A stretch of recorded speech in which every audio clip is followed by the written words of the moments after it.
The reason why your gift is not like all these other gifts that are so microwavable is because God's put something in you that is too great. You got to know that what's inside of you is so great that it's taking a little bit longer because God did not call you to be microwavable. He wants you to know that what's inside of you is like grandmama's green. So don't give up. Your time is coming. But what if it's not? BET posted this acceptance speech from Kirk Franklin on October 31st. And less than 24 hours later, 28-year-old Takeoff, who was a member of the rap group Migos, lost his life allegedly over a dice game. And a week before that, Leslie Jordan, who was arguably the most likable person on the entire internet, was killed in a car accident. And as recently as this past weekend, Aaron Carter was found unresponsive in his home. Imagine being one of these three men and the last sermon message you hear from a preacher is that your time is coming. This is not an indictment against Kirk Franklin per se, but more so a reflection on these kind of messages. I understand that this was at the Soul Train Awards and it wasn't any type of Christian evangelical event.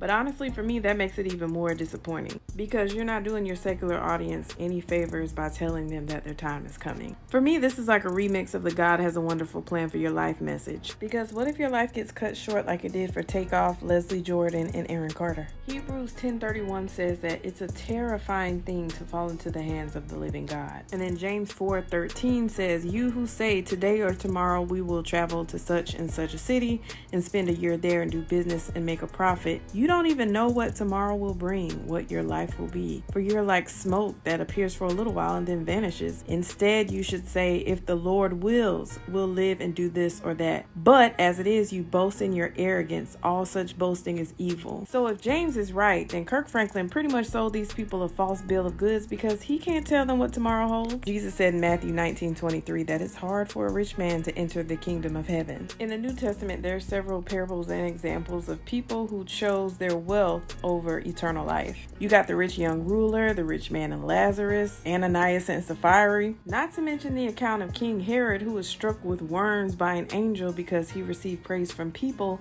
instead of directing that glory back to God. I think all of us should take scriptures like this to heart, being that most of us are filthy rich in comparison to the world's population. Not at all saying that being rich or famous is a sin, which is why Jesus let the disciples know that what's impossible with men is still very much possible with God. But being wealthy still comes with the temptation to trust money over God. I said all that to say celebrity Christians do themselves and their audiences a disservice when they only present God as love but never as a righteous judge. If God has given you a platform to represent him, you should take that job very seriously.